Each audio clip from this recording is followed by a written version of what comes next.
Muy bien, bienvenidos todos y todas a esta segunda semana del módulo 5, herramientas de calidad. Recordemos que la clase anterior desarrollamos las primeras dos herramientas que eran hojas de verificación y diagramas de flujo. Para el día de hoy vamos a conocer la función y la razón de ser de lo que son la herramienta causa y efecto, también conocida como espina de pescado o Ichikawa, y también el diagrama de Pareto 80-20. Esta es la lista de las 7 herramientas básicas que vamos a conocer en este módulo. Empezamos entonces por diagrama de causa y efecto. También puede recibir como sinónimos cualquiera de esos que vemos en pantalla: espina de pescado, diagrama de Chicago, diagrama de 7 M's. Y como se aprecia en esa pequeña imagen, ¿verdad? Esa es la apariencia gráfica de esta herramienta cuando la logramos construir.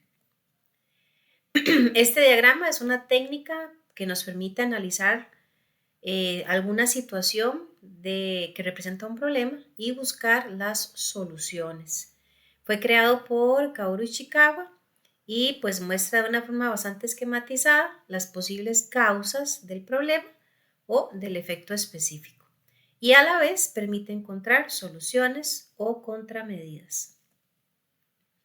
Algunas de las funciones de este diagrama es favorecer el intercambio de ideas entre miembros del grupo de trabajo que participan en la elaboración del mismo. Permite identificar muchos factores que provocan un problema y a la vez estos se pueden clasificar y relacionar entre sí. Sirven para prevenir problemas, ya que el intercambio de ideas proporciona una visión conjunta y se puede combinar con otras herramientas, como por ejemplo la lluvia de ideas.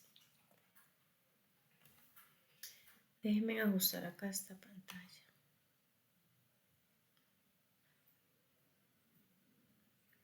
Ok, el diagrama se alimenta con 7, llamémoslo así, categorías que curiosamente, pues en el inglés inician con la letra M, de ahí el nombre de diagrama de 7 M's de la calidad.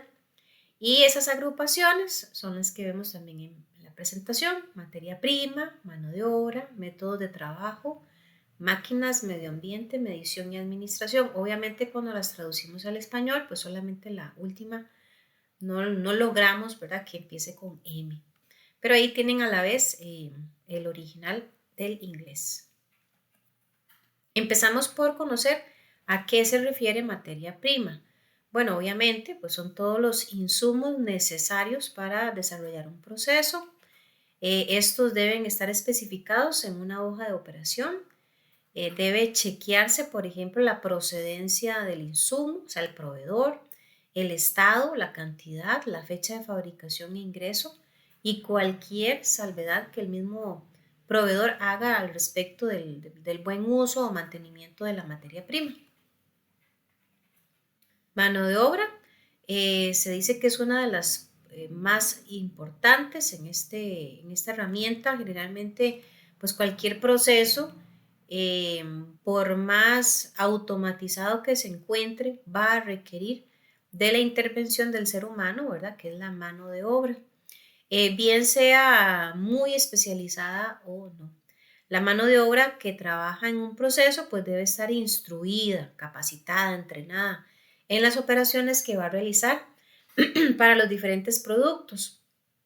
Aquí debe conocerse, ¿verdad?, cómo reaccionaría una persona o un colaborador frente a una no conformidad, o sea, que sepa qué hacer y llevar un buen registro de todo lo que realiza. Métodos de trabajo.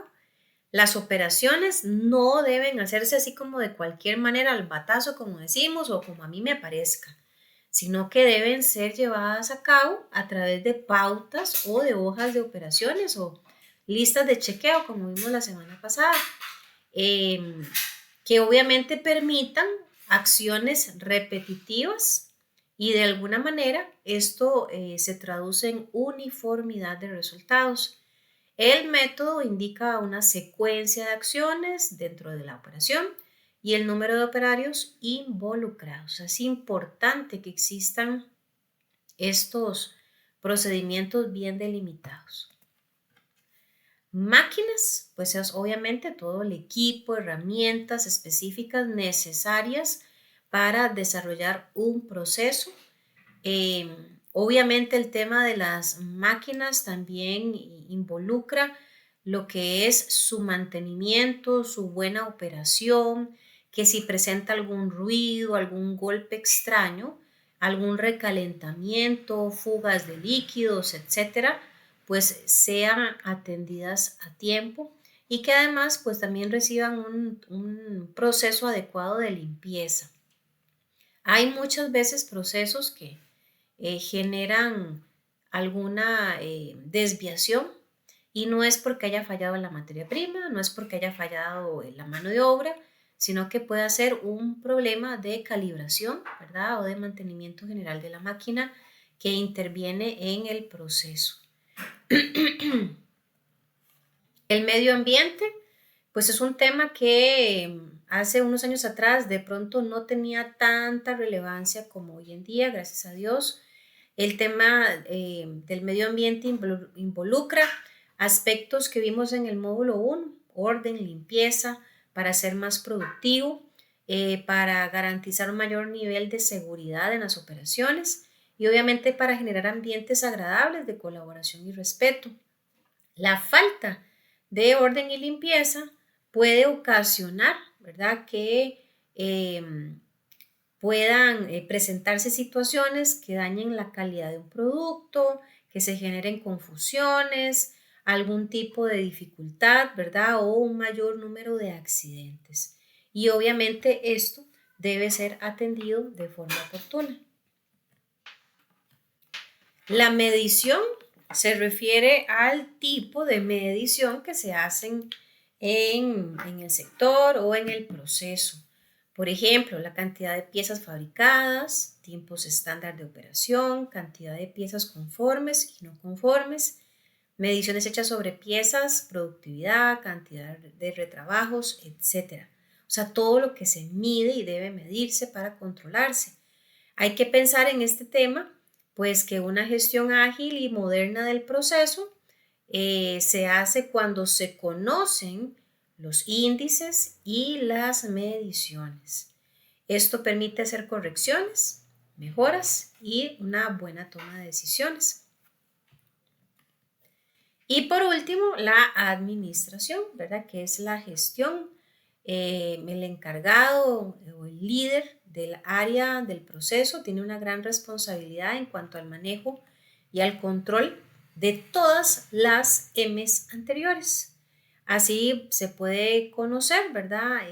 Oportunamente el detalle de lo que ocurre, va a poder informarlo a jefaturas, a gerencias, y obviamente se puede tomar decisiones en un tiempo prudencial, eh, facilitando también las correcciones y obviamente aquí debe haber un involucramiento constante y bastante profundo de todo el proceso. A mí, digamos, particularmente me llama la atención cómo en algunas empresas, cuando requieren hacer contratación, ¿verdad? De algunos puestos claves, de pronto se dejan llevar únicamente por un título, ¿verdad? Y tal vez la experiencia la dejan de lado. Pretenden que de pronto una persona que no conoce nada de la industria, que no conoce nada del proceso, venga, se meta en una oficina, se encierre en la oficina todo el día, todos los días de la semana y genere soluciones a procedimientos o a situaciones que desconoce. Siempre uno escucha por ahí una frase bastante trilladilla, pero es tan cierta, el papel aguanta lo que le pongan, ¿verdad? Entonces una administración que genere grandes documentaciones o grandes procesos o grandes lineamientos, desconociendo la realidad de la empresa, pues simplemente eh, son cosas que no se van necesariamente a adaptar, ¿verdad? A la realidad y por ende pues no generan ninguna solución o impacto positivo en la operación. ¿Cómo se construye un diagrama de causa y efecto? Bueno, el primer paso obviamente es que debe existir un problema o alguna situación, alguna característica de calidad pues que no es la que se espera identificarla correctamente y se dibuja o se traza un rectángulo como el que vemos en pantalla y se coloca dentro del mismo precisamente eso, el problema o el elemento que necesitamos eh, corregir, mejorar o buscar algún tipo de solución. Seguido de eso se traza una línea gruesa, como vemos en pantalla, en forma de flecha, que va a apuntar al rectángulo y esta línea va a representar la columna vertebral del diagrama. Posteriormente se trazan líneas transversales o bueno, más bien inclinadas que apunten hacia esa línea central, hacia la columna vertebral. Estas van a representar las espinas de un pescado y sobre ellas se van a colocar las categorías, ¿verdad? De las situaciones o de los elementos a considerar que acabamos de ver, las 7 M's. Bueno, realmente aquí lo que se pone son 6, porque la administración, digámoslo así, no necesariamente se coloca acá, sino que se sobreentiende que la administración va a tener acceso a la información que alimentamos en este diagrama y sobre esa información, pues obviamente va a poder actuar y tomar decisiones. Ahora bien, posterior a esto se pueden trazar otras espinas, como vemos ahí en pantalla. Déjenme hacerlo un poquito más grande. Y llamémoslo así, aquí se desmenuza, se detalla un poco más, ¿verdad? Entonces yo pongo en el caso de la materia prima, de pronto hayan 2, 3, 4, aquí no hay ninguna limitación en cuanto a cantidad, ¿verdad? De posibles situaciones relacionadas con materia prima que las vamos a ir detallando ahí. Un aspecto importante del diagrama de espina de pescado es que esto, como dice, es una representación gráfica. Yo no me puedo poner aquí a escribir párrafos. Son palabras concretas o una frase muy cortita, porque es algo bastante generalizado, puntual, que me permite tener un panorama amplio de lo que podría ser la causa del problema. Este es un ejemplo, ¿verdad? Si vemos a la derecha, la situación a valorar es parte del producto fue hecho en el tamaño incorrecto. Entonces empezamos a desmenuzar qué habrá sido la causa. En el caso de mano de obra, bueno, aquí se establece que podría ser el error del empleado, una configuración incorrecta de la máquina, que la configuración suponemos la hizo el empleado, y o un error en el procedimiento de producción, o sea que tal vez el empleado, ahora a pesar de tener una lista de chequeo, omitió algún paso y ahí falla. En maquinaria podríamos valorar un mal funcionamiento de la máquina, errores del empleado, defectos de maquinaria. En materiales, especificación incorrecta del material, una mala condición del almacenamiento del mismo o material desgastado. Esto por mencionarlo. Por eso se dice que esta herramienta es mucho más efectiva si participa, ¿verdad? Un equipo interdisciplinario o por lo menos un equipo conformado por diferentes colaboradores del área. ¿Por qué? Porque cada uno de ellos tiene una experiencia, una visión, un contacto distinto con el proceso y pueden tener datos e información clave que tal vez una persona solita no tiene. Ahora, no quiero que se malinterprete, no significa que esta herramienta no pueda ser elaborada por una sola persona. Sí, sí puede. Pero obviamente el alcance podría ser un poquito limitada si lo comparamos con la participación de un equipo. Este es otro ejemplo. Aquí la situación a valorar es la disminución de la capacidad productiva. Por ejemplo, en medio ambiente se colocó acá humedad de la fábrica, problemas de roedores, plagas. En el caso de mediciones, incumplimiento de estándares métricos.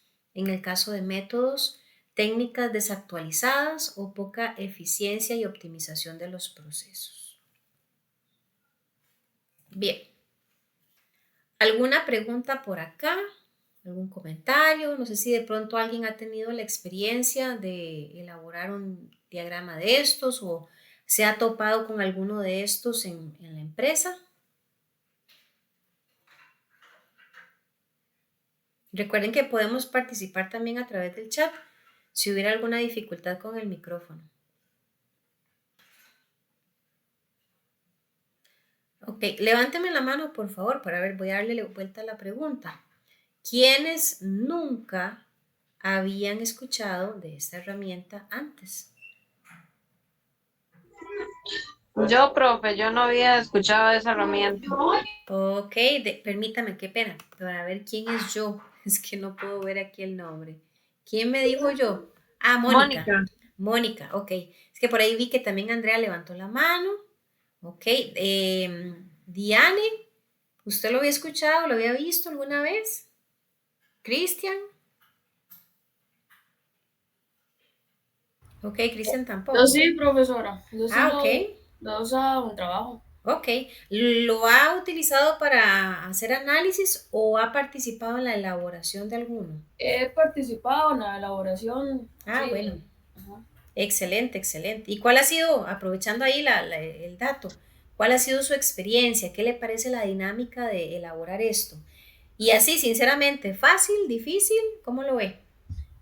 Y a veces es difícil, digamos, Ujú, en el trabajo se usa para, digamos, para hacer problem solving, entonces como buscar la causa raíz, ver qué ujú, fue lo que causó el problema, digamos, entonces a veces sí es complicado llegar a las causas raíces, digamos, ujú. requiere bastante la cabeza de vez en cuando, pero es interesante la herramienta, sí.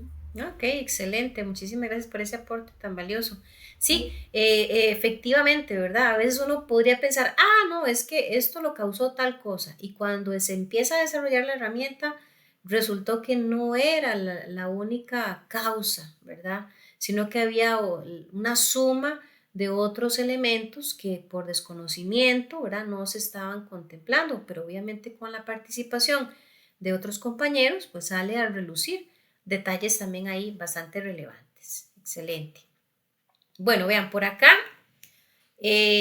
abajo les estoy dejando también un videíto que ustedes van a verlo finalizada la clase para hacer un poquito de refuerzo acerca del tema. Aquí es un pequeño tutorial de cómo se puede confeccionar un diagrama de Ichikawa ya utilizando una aplicación, específicamente Word, ¿verdad? Que uno pues espera o supone que la mayoría de nosotros tiene acceso a esta aplicación. Bien, pasamos con la segunda herramienta y es el diagrama de Pareto, a veces se le llama diagrama 80-20 y se observa o su forma gráfica es como la que vemos en pantalla, es como si fuera un gráfico de barras, ¿verdad? Lo que pasa es que tiene un poco más que solo eso. Aquí vamos a desempolvar, digo yo, un poquito de información tal vez que traíamos del colegio, que de pronto tal vez aquellos que tienen un ratillo de no estudiar dirán, ay, yo eso lo vi hace mucho tiempo, ¿verdad? Pero el material sí les garantizo que viene explicadito muy bien, paso a paso, para que nadie se pierda. Para mi concepto, la clave de poder elaborar correctamente esta herramienta es seguir el orden de los pasos. Si usted se brinca un paso, esto es como ver un efecto en cadena, se daña todo el proceso final. Así que mucha atención acá. Los que tienen ahí el hábito de tomar nota, ahí con buena calma, y si no recuerden que el material, pues ahí lo pueden volver a revisar eh, posteriormente. Bueno, Pareto es una gráfica donde se organizan diversas clasificaciones de datos por orden descendente, de izquierda a derecha, por medio de barras sencillas. Después de haber reunido los datos para calificar las causas. De modo que se puede asignar un orden de prioridades, palabrillas claves. El doctor Yuran aplicó este concepto a la calidad obteniéndose lo que hoy se conoce como la regla 80-20. El principio de Pareto o ley de Pareto establece que para muchos resultados, de forma general, el 80% de las consecuencias proviene del 20% de las causas. En otras palabras, un pequeño porcentaje de causas tiene un efecto descomunal. ¿Para qué sirve esta herramienta? Bueno, permite detectar problemas que tienen más relevancia mediante la aplicación del principio de Pareto. que dice pocos vitales, muchos triviales. Esto significa que hay muchos problemas sin importancia frente a solo unos cuantos que sí son graves. Este concepto establece además que si se tiene un problema con muchas causas, podemos decir que el 20% de estas resuelven el 80% del problema y que el 80% de las causas solo resuelven el 20% del problema. Y por acá vamos a ver un ejemplo de aplicación de esta, de esta herramienta, ¿verdad? Supongamos que en una empresa el 20% de los productos generan el 80% de las ventas. En una campaña publicitaria, el 20% de los anuncios generan el 80% de nuevos clientes. En un proceso de producción, el 20% de los problemas son responsables del 80% de los defectos. Algunas consideraciones. La regla 80-20 es una guía aproximada, por lo que las cifras no tienen que ser exactamente 20% y 80%. El objetivo es identificar las acciones que tienen mayor impacto y centrar los esfuerzos en ellas. Se puede utilizar un diagrama de Pareto para visualizar la información y simplificar la toma de decisiones. Bueno, ya que a mí esto me trae a colación, ¿cuántos, verdad, recordarán cuando uno era chiquillo, verdad, jovencillo, que a uno le decían, uy, es que a usted todo se le hace un mundo, ¿verdad? Y de pronto una situación que para aquella época de nuestra adolescencia representaba algo terrible, lo peor de lo peor, para un adulto representaba nada o algo poco relevante, porque obviamente a raíz de su experiencia, sus vivencias y demás, podía ver la situación con otros ojos. Esto es un poco similar, ¿verdad? En la empresa podría ser que alguien sin experiencia pudiera considerar que estamos frente a una situación caótica, que es lo peor, que para resolverlo hay que hacer esfuerzos enormes, gigantescos, y si no se puede, pues entramos en caos. Pero alguien con experiencia, por el contrario, diría, no, bueno, sí, esto es algo que hay que atender, pero vamos a resolverlo haciendo el paso 1, 2 y 3 y todo lo demás viene, como dicen, por defecto. Entonces, la visión del 80-20, ¿verdad? Es bastante sencilla en cuanto a que no necesariamente hay que atender el 100% de las causas para buscar una solución. Vean que con enfocarnos en el 20%, abarcamos una solución del 80%. Bien, algunos pasos para poder confeccionar el Pareto. Vean, en esta diapositiva, que es esta es la 27. Yo esto no lo voy a leer porque prefiero explicar con el ejemplo que viene a continuación. Pero para el que quiera ir, repasar y leer estos pasos, ¿verdad? Pues lo puede hacer al finalizar la clase. Entonces, brinco de una vez con el ejemplo práctico. Vamos a suponer esta situación, que en la empresa se identificaron defectos en empaques. ¿Qué tipos de defectos? Bueno, habían defectos por pegamento, por sello, la impresión, el código de barras y el grosor. O sea, estos eran defectos directamente relacionados en empaques. A la derecha tenemos la cantidad de defectos que se contabilizaron para cada caso.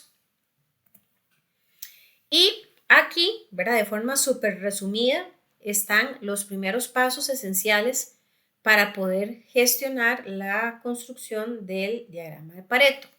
Pero vamos a ir paso a paso. Ven que ahí viene la numeración 1, 2, 3, 4. Así que voy a ampliar y por acá vamos a prestar atención. Vean que arriba dice el primer paso es ordenar las cantidades de mayor a menor. Entonces, si yo me brinco este paso de una vez, les advierto, todo lo demás está malo.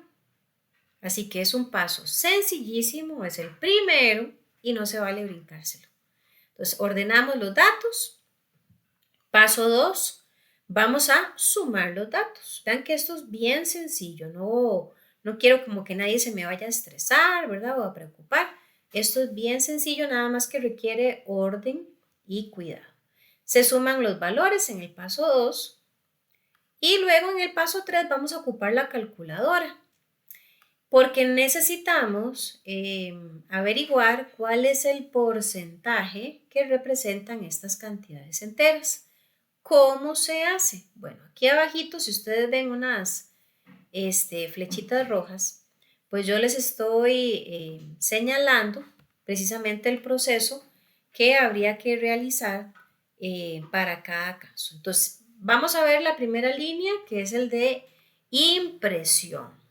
El defecto de impresión tiene 192 artículos, por decirles algo, que presentan esta situación. Entonces, vamos a tomar 192 y vamos a dividirlo entre el total de todos los defectos, que en este caso, como vemos ahí, es de 403. Cuando yo hago esa división, me va a dar 0.4764. Lo que sigue es multiplicarlo por 100 para obtener un valor porcentual. En este caso me da 47.64%. La recomendación siempre es pues utilizar estos valores así tal cual. Sin embargo, por un asunto como de agilizar el proceso, se recomienda también hacer redondeo. ¿Qué es lo que se observa? Si ustedes ven a la par del 192, aparece un 48%. Y acabamos de ver que la multiplicación dio 47.64. Aquí estamos redondeando. Ahora, según la regla de redondeo, me dice que después del punto, ¿verdad? Después de entrar en los valores decimales, si yo tengo un valor que es igual a 5 o superior a 5, la regla me permite redondear hacia arriba, hacia la unidad siguiente. Entonces, si vemos el valor que tenemos ahí, que es 47.6, 6 es mayor que 5, así que me permite aplicar la regla de redondeo de la siguiente unidad entera. Entonces, después de 47 sigue 48. De ahí que ese sea el valor que tenemos en la tabla. También me gusta hacer otra salvedad en este punto, porque resulta que yo al final les voy a dejar una tarea, que es para que ustedes me apliquen esto que estoy explicando.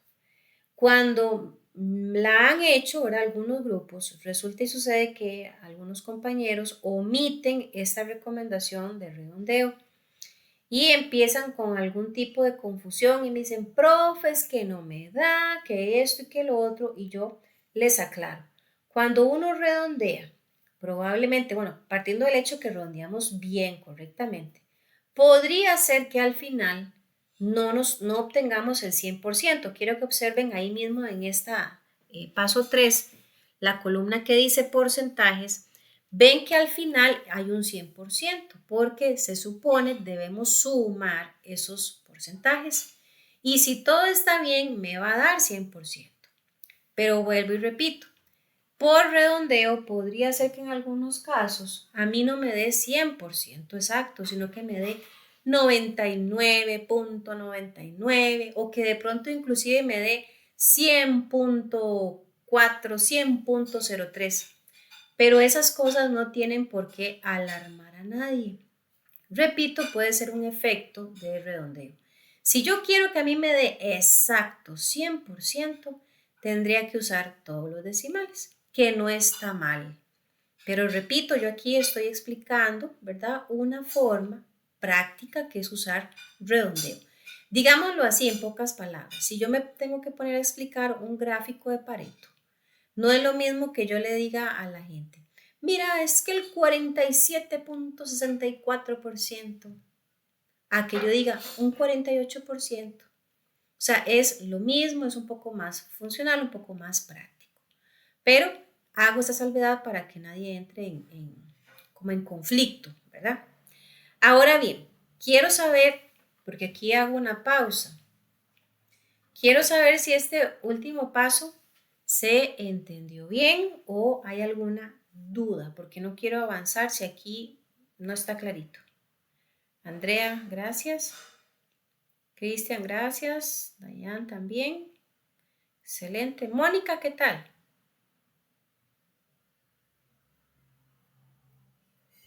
Sí, profe, sí lo entendí. Ok, excelentísimo. Entonces, hagamos un pequeño ejercicio. Voy a pedirle a algún voluntario que me ayude. ¿Cuál sería el proceso que yo tendría que haber hecho para obtener, por ejemplo, ese 12% del código de barras? ¿Quién me puede explicar? Repito, ¿cómo es que se obtuvo ese 12% de código de barras? ¿Quién me ayuda? Un voluntario ahí sin temor al éxito, si se equivocan o algo así, no pasa nada.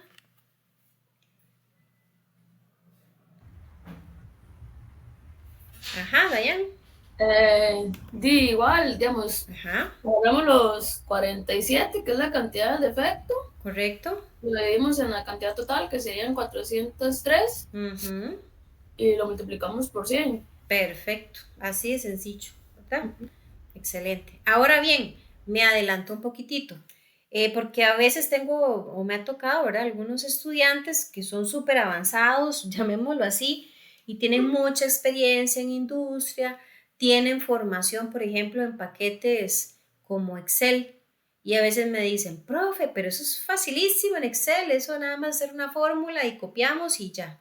Sí, lo que pasa es que nosotros también somos conscientes de que una gran cantidad de nuestra población son estudiantes que no necesariamente han tenido esa facilidad, ¿verdad? De tener acceso a un manejo, digamos que intermedio de Excel. Por eso es que yo aquí se explica, llamémoslo así, como a pie, como si tuviéramos que usar un lápiz, un papel y calculadora. De hecho, que en muchos procesos, cuando uno empieza con algo nuevo, eh, la misma pedagogía, ¿verdad? Recomienda que sea así, un poquito mecánico. Cuando usted ya entiende el proceso, se le facilita pasar a la parte, por decirlo de alguna manera, digital, usando alguna aplicación. Pero bueno, entonces ahí tenemos clarito, ¿verdad? El proceso para averiguar los porcentajes. Obviamente, cuando ya tengo todos los porcentajes, tengo que sacar el total, que como ya lo expliqué, debería de dar 100%. Y en el paso 4 es alimentar otra columna, en este caso, la última, la que dice acumulado de porcentaje. Y es bastante sencillo porque aquí lo que hacemos es sumar. Quiero que vean que en la primera línea tenemos un 48% en porcentaje y en acumulado otro 48% porque es lo único que hay hasta ese momento. Donde empezamos a sumar es en la siguiente línea en adelante. Entonces, si observamos donde dice grosor, perdón, 33%, y en la columna de acumulado dice 81, es porque tomamos el 48 de arriba y le sumamos el 33% y de ahí sale el 81. Hago nada más una salvedad para ver si por aquí la puedo mostrar. Un segundo. Para ver qué se me hizo esto.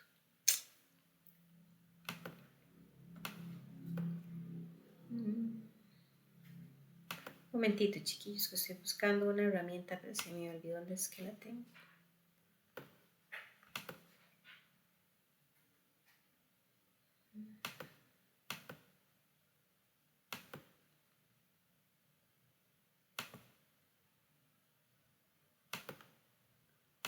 Qué raro. Bueno, no la encontré. O sea, lo que quiero decir es que para averiguar el valor del acumulado es agarrar el valor del acumulado que está antes y sumarle el porcentaje de la línea que estamos por averiguar. En otras palabras, en el caso de querer averiguar el 93% del código de barras, yo tuve que haber agarrado 81 y sumarle 12. Cuando quiero averiguar el sello, sería tomar 93 más 4 y de ahí sale 97. Y el último sería tomar 97 más 3 y ahí sale el 100%. Otra regla es que si yo hice todo bien, aquí siempre, siempre, siempre, el último dato me va a dar 100%. Son formas ahí de ir como confirmando que he hecho bien el procedimiento. Ahora bien, vemos que también estos datos numéricos son los que voy a utilizar para construir el gráfico, que ya casi todo vamos a verlo. Pero quiero detenerme para que vean que lo que son los defectos, el nombre de los defectos y sus cantidades, voy a utilizarla para precisamente hacer el gráfico de barras.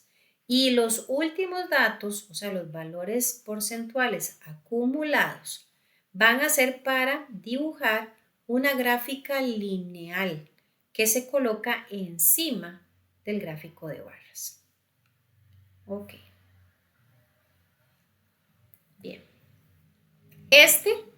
¿Verdad? Es el gráfico donde estamos representando esta situación o este casito, ¿verdad? Que estamos valorando. Entonces, lo primero que quiero que observen es, todo gráfico debe tener un título, ¿verdad? Los gráficos no tienen por qué ser una adivinanza, tienen que decirme qué representan. Entonces, aquí el título es Defectos encontrados en línea de producción del día 26 de julio, ¿verdad? En el turno A. Luego quiero que vean el eje X, que podemos observar los valores, los nombres de los defectos. En este caso, que están en la parte de abajo, ¿verdad? El eje X, recordemos que es el horizontal. Entonces vemos que tenemos en el orden de los datos impresión, grosor, código de barra, sello y pegamento. Y en el eje Y, que es el vertical, a la izquierda, tenemos los valores que van de abajo hacia arriba, desde 0 hasta 192 y me preguntan, ¿por qué 192? Me voy a devolver para que vean. 192 en este ejemplo fue el valor más alto. ¿Ok? Entonces eso es lo que va a definir mi escala. Otro aspecto importantísimo es cuando nosotros construimos manualmente las escalas, nosotros podemos establecer cuál es el intervalo que utilizamos, es decir, si lo vamos a hacer de 1 en 1, de 5 en 5, de 20 en 20, de 50 en 50, de 100 en 100, etc. Eso ustedes lo definen. Si usamos Excel, Excel se encarga de establecer esa escala automáticamente. Otro elemento que vamos a observar en el mismo gráfico es a la derecha, que tenemos otra escala, otro eje, que es el eje Y secundario. Y si observamos, tienen los valores que van desde el 0 hasta el 100. Y adivinen de dónde salió eso, ya lo habíamos dicho, de la columna que dice acumulado. Y este eje Y siempre, siempre, siempre va a llevar esos valores de 0 a 100. Eso no va a cambiar, indiferentemente del ejemplo que estemos confeccionando. Ahora bien, ¿qué se hace aquí? Perdón. Vamos a empezar a dibujar o a trazar la relación que existe entre los valores del eje Y primario con los valores del eje X. Entonces, por ejemplo, me devuelvo para que refresquemos la información.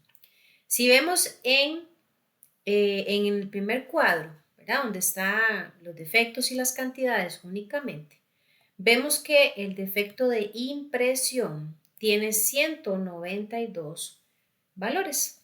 Entonces, nos venimos para acá y vamos a ver que la altura que tiene el gráfico, la barra que representa impresión es de 192. O sea, tiene que coincidir la altura con el valor numérico de cada defecto. Es más, veamos el sello.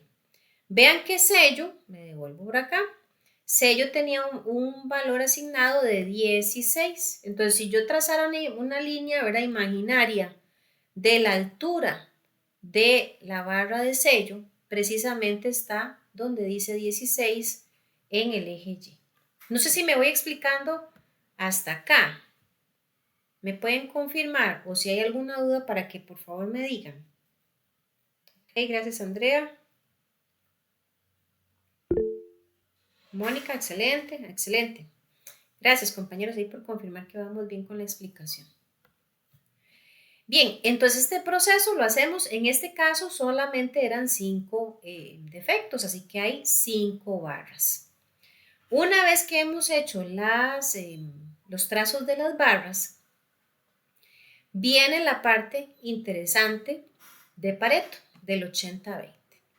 Decíamos entonces que el 20% de las causas va a solucionar el 80% de los problemas y que el 80% de los problemas solamente va a ser resuelto por el 20% de las causas. Entonces, ¿cómo determinamos dónde está el 20 y dónde está el 80?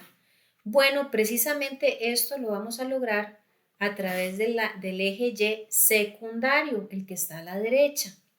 Como ustedes ven, ahí tenemos la escala que va de 0 a 100%. Así que nosotros tendríamos que trazar de acuerdo, permítanme aquí para devolverme, de acuerdo a este último paso, donde está un valor cercano a 80. Bueno, precisamente hasta el segundo defecto. El primer defecto es un 48%. El segundo defecto representa un 81%. Y el diagrama dice 80-20. Recordemos que inclusive en la explicación se decía que no necesariamente tenía que ser exactamente 20 ni exactamente 80, pero sí muy cerquita. Y aquí se está pasando 1, así que sí se está cumpliendo con esta salvedad. Ahora bien, viendo esto, regreso al gráfico, vemos que entonces las primeras dos barritas, ¿verdad? La de impresión y la de grosor, van a representar ese primer acumulado, digámoslo así, del 80%. Entonces, si vemos lo que dicen esas rotulaciones en azul, me establece que esto resuelve el 80% del problema. O sea, si yo me detengo a resolver el problema de las impresiones y del grosor solamente, o sea, sin tomar en cuenta código de barras, sello y pegamento, solamente enfocándome en impresión y en grosor, yo voy a poder resolver el 80% de los problemas que se están presentando en etiquetado. Si yo me detengo más bien a resolver código de barras, sello y pegamento, solamente estaría atacando un 20% del problema. Ahora, no quiero que se malinterprete a decir, entonces solamente resuelvo impresión y grosor y me desentiendo de código de barras, de sello y pegamento. No, eso puede ser atendido, pero no va a ser prioritario. Y es muy probable que inclusive cuando yo resuelva lo que está ocasionando los problemas de impresión y grosor, podría darse un efecto de rebote, por decirlo de alguna manera, que resuelva los otros 3 problemas. Puede ser que sea la máquina que esté mal calibrada o que alguno de los insumos que se le aplicó a la máquina, qué sé yo, algún aceite, algún diluyente, ¿verdad? Es el error y cuando ya lo solventamos, todo lo demás se resuelve. Entonces, el particular de esta herramienta, ¿verdad? Por así decirlo, es establecer prioridades y enfocarnos en esos elementos que tienen mayor peso en la situación que se está presentando. Por aquí entonces vamos a decir que el diagrama de Pareto, ¿verdad? Es una gráfica que representa en forma ordenada el grado de importancia que tienen diferentes factores que intervienen en un determinado problema, tomando en cuenta su ocurrencia. La regla 80-20 significa, recordemos, que el 80% de las consecuencias proviene del 20% de las causas. En otras palabras, un pequeño porcentaje de causas tiene un efecto mayor. Y esto que viene ahí ejemplos, un poquito también sumando a lo que ya habíamos dicho. El 80% del tiempo invertido por un empleado en el proceso para liberar el producto es realizado a través del 20% del total de las actividades necesarias para realizar dicha actividad. Otro caso es el 80% de las ganancias de una empresa proviene del 20% de los clientes. Y otro, el 20% de los jugadores anotan el 80% de los puntos. Así que es importante a través de esta herramienta identificar cuáles son los pocos vitales, o sea, el 20%. Y de esta manera, la acción correctiva que se vaya a aplicar tenga un mayor impacto o beneficio en atender esa situación que estamos evaluando. Ok. ¿Preguntas?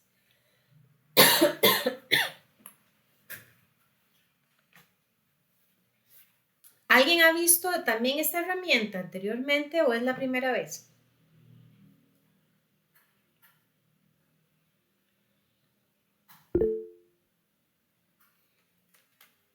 Vamos a ver. Cristian, adelante. ¿Usted sí la ha visto?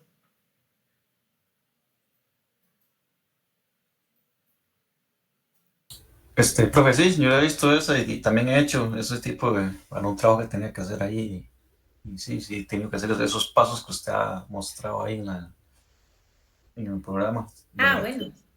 sí tiene la oportunidad de hacerlo. Excelente, excelente. Muy bien, Cristian. Me alegro mucho. Ahí entonces probablemente se le facilita hacer esa tareita que ahorita les voy a mostrar.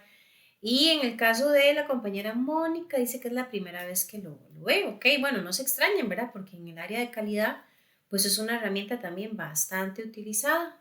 Y a diferencia de Pareto, ¿verdad? Pareto lo que hace es como agrupar por tipo de variable, ¿verdad? Aquí lo que se hace es agrupar por impacto o por prioridad, si queremos verlo de esa forma.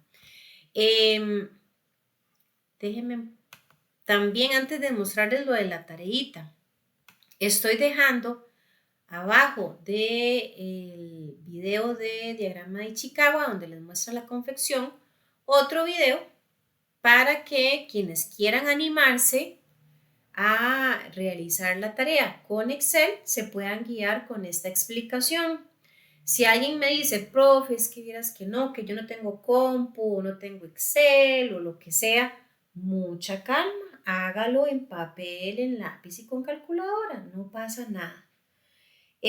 Sí me gusta también aquí aclarar, no me tienen que mandar nada, porque es que a veces cuando yo digo que hay una tarea, por allá aparece alguien que me dice, profe, se la mando por correo, o ¿dónde la subo? No me tienen que mandar correo, no me tienen que subir ninguna tarea a ningún lado.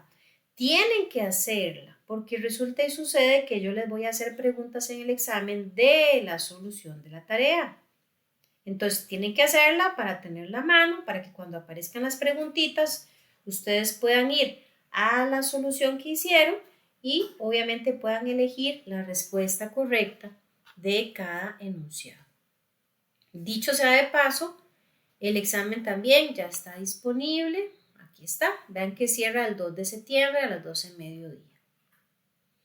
Y por aquí, entonces, les muestro esta pequeña tareita o actividad de reforzamiento donde les estoy facilitando, ¿verdad? Los supuestos defectos encontrados durante una auditoría y las cantidades de defectos por cada uno.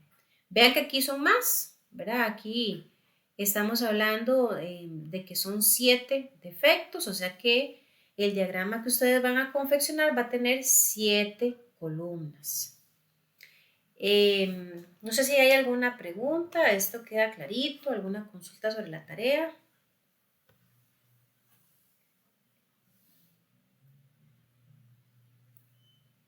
Ok. Igualmente, si surgiera alguna duda durante la semana, recordemos que es a través del correo de IPEA, Pongámosle muchas ganas, chicos, ya estamos muy cerquita de completar el programa. A estas alturas, ¿verdad? No vale la pena, como dicen, abandonar la cancha. Por el contrario, es tomar ánimo y mentalizarnos a que estamos cerca y que obviamente los beneficios que este técnico nos va a brindar son bastantes, así que vale la pena el esfuerzo y este último empujoncito. Ya por haber concluido el módulo 5, verdaderamente que el 6 se va, pero volando. Así que de mi parte, si no hay preguntas o comentarios, sería lo que tendríamos dispuestos para esta clase. Agradecerles a los compañeros que tuvieron tiempito de conectarse y pues ojalá que los compañeros y compañeras que ven la clase en diferido, igualmente pues les quede bien clarita toda la información de hoy. De mi parte, que tengan una feliz noche. Muchas gracias, profe. Bendiciones. Amén, igualmente. Con todo gusto. Buenas noches, profe. Muchísimas gracias. Con gusto, buenas noches.